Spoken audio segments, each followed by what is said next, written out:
అందరికీ నమస్తే అండి. పుష్ప 2 సినిమా ఎలా ఉంది రివ్యూ ఈ వీడియోలో మనం చూద్దాం. దయచేసి అందరూ కూడా చివరి వరకు చూడండి. చూసిన తర్వాతే కామెంట్ చేయండి. ముందే ఒక పాజిటివ్ లేదా నెగిటివ్ ఫీడ్బ్యాక్ ఇచ్చేయద్దు. అదంట ఇదంట అని ఇచ్చేయద్దు. సో ఎందుకంటే రకరకాల ఆస్పెక్ట్స్ ఉంటాయి, రకరకాల కోణాల్లో జనం సినిమాని చూస్తారు. ప్లస్ యాంటీ ఫ్యానిజం కూడా ఎక్కువగా సినిమాల మీద ప్రభావం చూపిస్తుంది. ప్లస్ ఫ్యానిజం కూడా ప్రభావితం చూపిస్తుంది. అదంతా సంబంధం లేకుండా ఒక సగటు ప్రేక్షకుడు సినిమాకి వెళ్తే ఈ సినిమా ఎలా ఆస్వాదిస్తాడు అనేది ఉన్నట్టు ఈ వీడియోలో నేను రివ్యూ చెప్తాను. ఎందుకంటే బహుశా దేశవ్యాప్తంగా ఇంత ఓవర్ హైప్తో, ఇంత ప్రీ రిలీజ్ బిజినెస్తో, ఇంత భారీ హంగు ఆర్భాటాలతో, ఇంత చిన్నపాటి ఫ్యాన్స్ కాంట్రవర్సీస్తో బహుశా ఏ సినిమా కూడా ఈ మధ్య కాలంలో రిలీజ్ అవ్వాల. పుష్ప 2 సినిమా అంత హిస్టరీ ఉంది. సో ఈ సినిమా ఎలా ఉంది, అంచనాలు అందుకుందా లేదా, ప్రీ రిలీజ్ బిజినెస్ ఏదైతే జరిగిందో ఆ మార్క్ బ్రేక్ ఈవెన్ చేరుకుంటుందా లేదా, లేదా 1000 కోట్ల క్లబ్లో చేరుతుందా లేదా, అదంతా తెలియాలంటే ఫుల్ రివ్యూ చూద్దాం. సో సినిమా రివ్యూ చెప్పాలంటే ఖచ్చితంగా అన్ని పాయింట్లు చెప్తాను. స్టోరీ ఏంటంటే బహుశా చాలా చిన్న లైన్, స్టోరీ లైను ఒక 2 లైన్లు స్టోరీ అంతే. సో స్టోరీ మనం ముందే రివీల్ చేయకూడదు, కాకపోతే ఒక చిన్న అవుట్లైన్స్ మాత్రమే చెప్తాను ఒక రివ్యూయర్గా. అదేంటంటే హీరో క్యారెక్టర్ మనం పుష్ప 1లో చూసాం. పుష్పలో హీరో క్యారెక్టర్ ఏంటో, అతని పాత్ర ఏంటో, అతని పాత్ర లక్షణాలు ఏంటో చూసాం. అవే లక్షణాలు కాస్త హైప్, ఎక్స్ట్రా ఎలివేషన్స్ ఉంటాయన్నమాట. సో ఆ రాష్ట్ర సీఎంని నియమించాలనుకుంటాడు. అందుకు అతని దగ్గర భారీగా దుడ్లు అవసరం అవుతాయి, డబ్బులు అవసరం అవుతాయి. దానికోసం అతని రేంజ్ అప్పుడు వరకు నేషనల్ లెవెల్లో జరిగే స్మగ్లింగ్ని ఇంటర్నేషనల్ లెవెల్కి తీసుకువెళ్తాడు. దాన్ని అతను ఆ పోలీస్ ఆఫీసర్ ఎవరైతే ఐపీఎస్ షెకావత్ ఉన్నాడో అతను అడ్డుకోవాలని చూస్తాడు. సో సినిమా కథ అవుట్లైన్స్ అయితే అదే. అయితే చివరిలో కొంచెం టర్నింగ్ పాయింట్ ఉంటుంది, అది మనం రివీల్ చేయకూడదు. అదే సినిమాకి ఆయువు పట్టు. సో ఇది సినిమా కథ. ఇంతకు మించిన కథని ఎక్స్పెక్ట్ చేయొద్దు. బహుశా స్టోరీ లైన్ సింపుల్గా ఉండి కేవలం hero characterization, hero elevations and hero చుట్టూ తిరిగే సన్నివేశాలు, భారీ యాక్షన్ సీన్స్తో వచ్చిన సినిమా ఈ మధ్య కాలంలో ఇదే. అంటే స్టోరీ తక్కువ ఉంటుంది, హీరో పాత్ర, హీరో ఎలివేషన్స్, హీరో చుట్టూ తిరిగే క్యారెక్టర్స్ ఇవన్నీ కూడా ఎక్కువ ఉంటాయి అన్నమాట. సినిమాలో 99% అవే డామినేట్ చేస్తాయి. స్క్రీన్ని, సీన్ని కూడా అవే డామినేట్ చేస్తాయి. హీరోయిజం అడుగడుగునా కూడా హీరోయిజం, ఎలివేషన్స్, క్యారెక్టర్స్, డైలాగ్స్ ఇవన్నీ కూడా. సో ఈ సినిమాకి అవి అక్కడక్కడ ఫెయిల్ అయ్యాయి అనిపిస్తుంది, అక్కడక్కడ అరే సూపర్ ఉన్నాయిరా, గూస్ బంప్స్ వస్తాయి అనిపిస్తుంది, అక్కడక్కడ విసుగు వస్తుంది, ఏంటి సాగదీస్తున్నాడు సుకుమార్ అనిపిస్తుంది, అక్కడక్కడ అరే భలే సీన్ పెట్టాడు, చాలా మంచి సీన్ పెట్టాడు, సూపర్ అని విజిల్స్ చేయాలనిపిస్తుంది అనమాట. సో అలా సినిమా ఒక లెవెల్లో కొనసాగింది. ఇలా డౌన్ అయ్యి మళ్ళీ పెరిగి, డౌన్ అయ్యి మళ్ళీ పెరిగి వచ్చిందనమాట. ఆ 3.5 గంటల పాటు, 3 గంటల 22 నిమిషాల సినిమా అక్కడక్కడ కాస్త సహనాన్ని అయితే పరీక్షించింది. సో సినిమా స్టోరీ ఓవరాల్గా జరిగిన తీరు చెప్పుకున్నాం కదా. ఇందులో మనం hero character and hero acting గురించి ఖచ్చితంగా మాట్లాడుకోవాలి. మనకి తమిళ హీరోల నటన మనం చూసే ఉంటాం తెర మీద. వాళ్ళు గెటప్ని, మేకప్ని పట్టించుకోరు, అద్భుతమైన అవుట్పుట్ ఇస్తారు. ఎలా నటించాం, మన నటన ప్రేక్షకుల్ని ఆకట్టుకుంటుందా లేదా, ప్రేక్షకులకు పూనకాలు వస్తుందా లేదా అనేది మాత్రమే చూస్తారు. సో బహుశా తెలుగు హీరోల్లో అల్లు అర్జున్ ఆ మార్క్ సెట్ చేశాడు. నటన, హీరోల నటన విషయంలో అల్లు అర్జున్ ఒక మార్క్ సెట్ చేశాడు, ఒక లెవెల్ సెట్ చేశాడు ఈ సినిమాలో అతని నటన ద్వారా. సో ఖచ్చితంగా అతని భుజాల మీద, అతని భుజస్కంధాల మీద సినిమా నిలబడింది. ముఖ్యంగా ఇంటర్వెల్కి ముందు ఒక 10 నిమిషాలు, పావు గంట సీన్తో సహా క్లైమాక్స్ చివరి సెకండ్ హాఫ్లో చివరి 45 నిమిషాలు సినిమాకి ఆయువు పట్టు.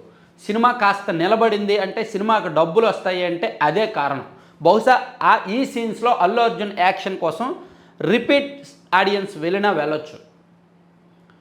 అలాగే ఇతర క్యారెక్టర్స్ కూడా బాగానే పనిచేశారు ఎవరికాళ్ళు ఈ cinema. Plus Allu Arjun wife క్యారెక్టర్కి, శ్రీవల్లికి ఈ సినిమాలో కాస్త పాత్ర ఇచ్చారు.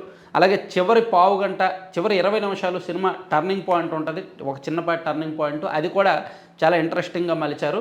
సో దాంతో పుష్ప 3కి ఒక బీజం పడిందనమాట. పుష్ప 3 ది రివెంజ్ కాదు, ది ర్యాంపేజ్. పుష్ప 1 ఏమో రైజ్, పుష్ప 2 రూల్, ఇదేమో ర్యాంపేజ్ అనమాట. దాన్ని బట్టి మనం అర్థం చేసుకోవచ్చు 3 ఎలా ఉంటుంది. సో ఇది ఇక్కడ వరకు మనం చెప్పుకున్నాం. సో పాటలు, సినిమాలో పాటలు హిట్ అయ్యాయి, బాగానే ఉన్నాయి. ఏదో ఈ శ్రీలీల సాంగ్ అంతగా క్లిక్ అవ్వలేదేమో అనిపిస్తుంది. ఎందుకంటే సుకుమార్ సినిమాల్లో ఐటమ్ సాంగ్స్కి ఒక ప్రత్యేకమైన వ్యూవర్స్ ఉంటారు, ప్రత్యేకమైన ఆడియన్స్ ఉంటారు, ప్రత్యేకమైన పంధం ఉంటుంది. ఆ మార్కు చేరుకోవడంలో ఈ శ్రీలీల సాంగ్ అంతగా లేదు. సో ఆ సాంగ్ని పక్కన పెట్టేస్తే మిగిలిన పాటలన్నీ కూడా బాగున్నాయి, సందర్భానికి తగ్గట్టే వచ్చాయి. ఇక ఆ జాతర సీన్లో అల్లు అర్జున్ నటన ప్లస్ క్లైమాక్స్లో అల్లు అర్జున్ ఫైట్ మాత్రం నెక్స్ట్ లెవెల్ అంతే. బహుశా సుకుమార్ రైటింగ్ కూడా అక్కడే కనిపించింది. సుకుమార్ రైటింగ్ అంటే సెపరేట్ ఫ్యాన్ బేస్ ఉంటుంది. సుకుమార్ రైటింగ్ స్టైల్స్ అంతా కూడా అతను రాసుకునే సీన్లకి సెపరేట్ ఫ్యాన్ బేస్ ఉంటుంది. సో అది అక్కడక్కడ మిస్ అయింది అనిపిస్తుంది. కానీ సెకండ్ హాఫ్లో కొన్ని సీన్స్లో Sukumar mind work, hard work కనిపించింది. సో ఇదంతా చెప్పుకున్నాం కదా. మరి ప్రీ రిలీజ్ బిజినెస్ భారీగా జరిగింది కదా, డబ్బులు వస్తాయా రావా అని మీకు డౌట్ రావచ్చు. నాకు తెలిసినంత వరకు, నాకున్న సినిమా కామన్ సెన్స్ ప్రకారం చెప్తున్నా, డబ్బులు అతి కష్టం మీద వస్తాయి. ఎందుకంటే ఒకటి, ఓపెనింగ్స్కి Allu Arjun fans and mega ఫ్యాన్స్కి మధ్య ఉన్న చిన్నపాటి యాంటీ దెబ్బతీసింది. లేకపోతే తొలి రోజు భారీగానే వచ్చాయి, 300 కోట్లు మార్క్ చేరుకునేది ఫస్ట్ రోజే గ్రాస్ కలెక్షన్స్. ఆ తర్వాత ఒక 20 రోజుల్లో 700 కోట్లు కష్టమయ్యేది కాదు, ఓవరాల్గా 1000 కోట్లు కష్టమయ్యేది కాదు. సో ఇప్పుడు కూడా చేరదు, ఇంపాసిబుల్ అని నేను చెప్పట్లా. కమర్షియల్గా సక్సెస్, కమర్షియల్గా హిట్. నాకు పర్సనల్గా యావరేజ్, అబోవ్ యావరేజ్. అంటే నేను సినిమాలో కథను చూస్తా, కథను ఆస్వాదిస్తా, ప్లస్ స్క్రీన్ ప్లేని ఆస్వాదిస్తా. ఏ సీన్ కూడా బోర్ కొట్టకూడదని నేను అనుకుంటా. హీరోల నటన ఇదంతా తర్వాత, ఎలివేషన్స్, హీరోయిజం ఇదంతా తర్వాత. సో నాలాంటి వాళ్ళని పక్కన పెడితే కమర్షియల్గా అయితే సినిమా సక్సెస్ అయింది, హిట్ అయినట్టే. బ్రేక్ ఈవెన్ 617 కోట్లు షేర్ రావాలి, అతి కష్టం మీద అయినా సరే వచ్చేస్తుంది, దానికి ఎటువంటి డౌటు లేదు. సో గ్రాస్ 1000 కోట్ల మార్క్ చేరుతుందా లేదా అనేది మీ అందరికీ డౌట్ ఉండొచ్చు. అది కూడా నాకు తెలిసినంత వరకు 1000 కోట్ల మార్క్ చేరడం కూడా పెద్ద కష్టమేమీ కాదు, వచ్చేసే ఛాన్స్ అయితే ఉందన్నమాట. సో అయితే నేను అనుకోవడం ఏంటంటే, మెగా ఫ్యాన్స్ అంటే మెగా హీరోలు నిన్నటి నుంచి కూడా వరుసగా ట్వీట్లు చేస్తున్నారు పుష్ప గురించి, పుష్ప సినిమా గురించి. సో అది కొంత చిరంజీవి గారు అంటే చిరంజీవి గారు ఎంతైనా మెగా ఫ్యామిలీకి ఆయనే కదా, చిరంజీవి గారే కదా మొత్తం అంతా కూడా. సో ఆ కాంపౌండ్ నుంచి వచ్చిన వ్యక్తి అల్లు అర్జున్ కదా. సో అల్లు అర్జున్ అతని ఫ్యాన్స్ అక్కడక్కడ కాస్త లై తప్పినప్పటికీ అంతిమంగా సినిమా బతకాలి, సినిమాకి అంత ప్రీ రిలీజ్ బిజినెస్ జరిగింది కాబట్టి ఆ సినిమాకి బిజినెస్ అవ్వాలి, ఆ థౌజండ్స్ ఆఫ్ పీపుల్ పడిన కష్టం వృధా అవ్వకూడదు అని చిరంజీవి గారు అండ్ మెగా ఫ్యామిలీ కాస్త చనువు తీసుకొని నిన్నటి నుంచి కూడా బ్యాక్ ఎండ్లో కొంత నడిపిస్తున్నారు. అది జరుగుతోంది, అది కనిపిస్తోంది అన్నమాట.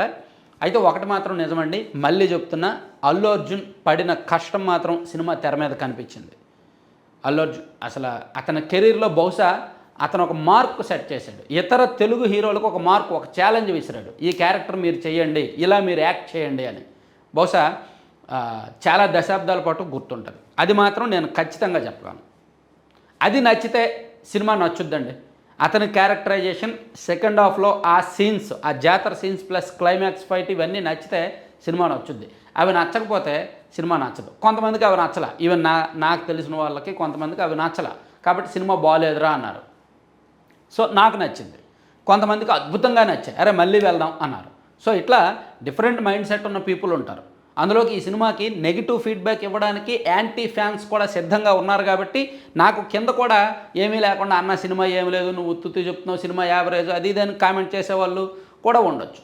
మీరు కామెంట్స్ని, రివ్యూస్ని ఏమీ పట్టించుకోవద్దు. వెళ్ళాలి అనుకుంటే వెళ్ళిపోండి. మీకు ఒక యాక్షన్ ఫుల్ మీల్ కావాలి అంటే వెళ్ళిపోండి. సినిమా తెర మీద ఒక తెలుగు నటుడు ఉగ్ర రూపం కావాలి అంటే వెళ్ళిపోండి. సో అంతే తప్ప ఇతర కామెంట్స్, ఇతరులు ఏమీ పట్టించుకోవద్దు. పుష్ప 3 ఉంది. పుష్ప 3 కూడా మేబీ ఇంతకు మించిన హైప్లోనే ఉంటుంది అని అనుకుంటున్నాను. Thank you. Main background score గురించి చెప్పలేదు. బ్యాక్గ్రౌండ్ స్కోరు దేవిశ్రీ ప్రసాద్ క్లైమాక్స్లో కనిపించింది. ఇంకా బెస్ట్ ఇవ్వచ్చు.